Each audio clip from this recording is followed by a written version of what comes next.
ወደ እስልምና ማልመለስበት ምክንያት ለምን እንደሆነ ታውቃለህ?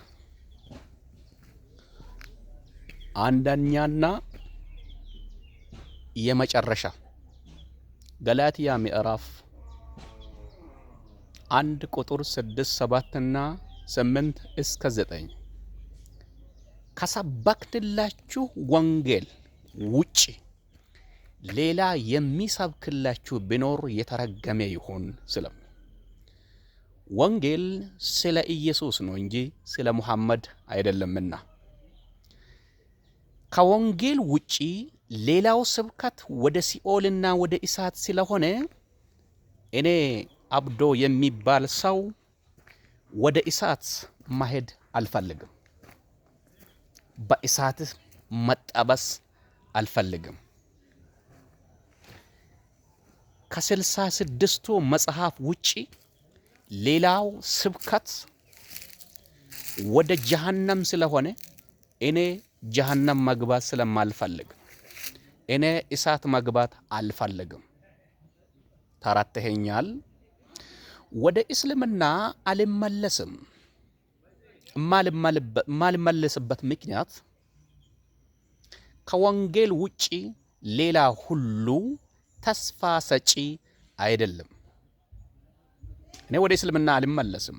ምክንያቱም ኢዛ ሰአልቱሙል ጀነተ ፈስአሉል ፊርደውሳ፣ ጀነትን ስትለምኑ ፊርደውስን ለምኑ ነው። እኔ ኢየሱስን አገኘሁ፣ ጀነትን አግኝቻለሁ። አሁን ጀነት ውስጥ ነኝ ስላችሁ ደግሞ ብዙዎቹ እንደምትደነጋገሩ አውቃለሁ። ኢየሱስን ያገኘ ሕይወት አግኝቷልና ሌላ ሕይወት አልጠብቅም።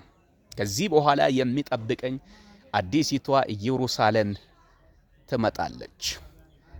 ከአዲሲቷ ኢየሩሳሌም በፊት ግን መድኃኒታችን ኢየሱስ ክርስቶስ ይመጣል። አንድ ቀን ይወስደኛል። ወንጌል ተስፋ ሰጪ ነው። ወንጌል ኢየሱስ ነው። ኢየሱስ እመጣለሁ ይወስዳችኋለሁም ብሎናልና እኔ የሚመጣው ኢየሱስን ጠብቃለሁ እንጂ የሞተን አልጠብቅም። አንተ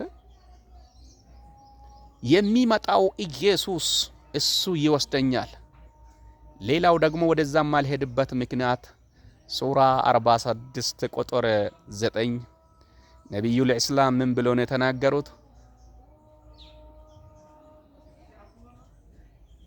ላ አድሪ አሉ ማ የፍዐሉ ቢ ወላ ቢኩም፣ እኔ አላቅም በኔም በእናንተም ምን እንደሚሰራ አለ።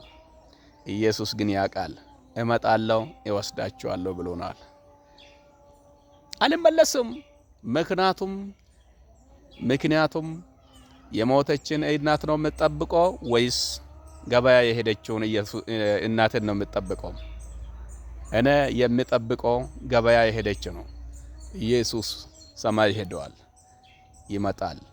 የወጉት ሁሉ ያዩታል። ሙሽራዬን እየጠበቅኩ ነው። እናንተ ኢየሱስን ለቅቄ ሕይወትን ማጣት ሐራም ነው። አንተ ኢየሱስ ያድናል። ቀን ሳይጨልምብህ ቶሎ ኢየሱስን እመን። እኔ ትቻለሁ ያኛውን፣ ኢየሱስን ደግሞ ተቀብያለሁ። አንተን ተቀበል። ክርስቶስ ላንተ እንደሞተ ከሙታን መካከል እንደተነሳ በአፊ መስክር፣ በልብህ እመን። ኢየሱስ ክርስቶስ ጌታ እንደሆነ በአፊ መስክር፣ በልብህ እመን። ያኔ ትድናለህ። እምቢ ካልክ ነጻነት አለ፣ ችግር የለም። በእሳት ውስጥ ደግሞ ሂሳብን ታወራርዳለህ። ሐቂቀተን ከክርስቶስ ኢየሱስ ውጪ ልታሳድግ ትችላለህ፣ መልበስ ትችላለህ፣ ጋውን መልበስ ትችላለህ። ነገር ግን ውስጥህ መንግሥተ ሰማያት እንደማይገባ አረጋግጦ ነግሮሃል። ተው። አትሊስት ኢየሱስን ባይሆንም ህሊናህን ለመሸወድ አትሞክር። ህሊናህን ለመሸወድ አትሞክር። ኢየሱስ የጀነት በር ነው። ኮፒ ሊንክ አድርጉልኝ እባካችሁ። ይሄን የሰማችሁ ወገኖች በመጨረሻው ከሰማችሁ በኋላ 50 ጊዜ 100 ጊዜ ሊንክ ውስጥ ገብታችሁ ኮፒ ሊንክ አድርጉልኝ። ሲቀጥል ደግሞ ከዚህ አገልግሎት ጎን ቁሙ በጸሎት። እግዚአብሔር ይባርካችሁ። በዚህ ሊንክ ውስጥ በውስጥ ከጻፋችሁልኝ አያችኋለሁ። ሻሎም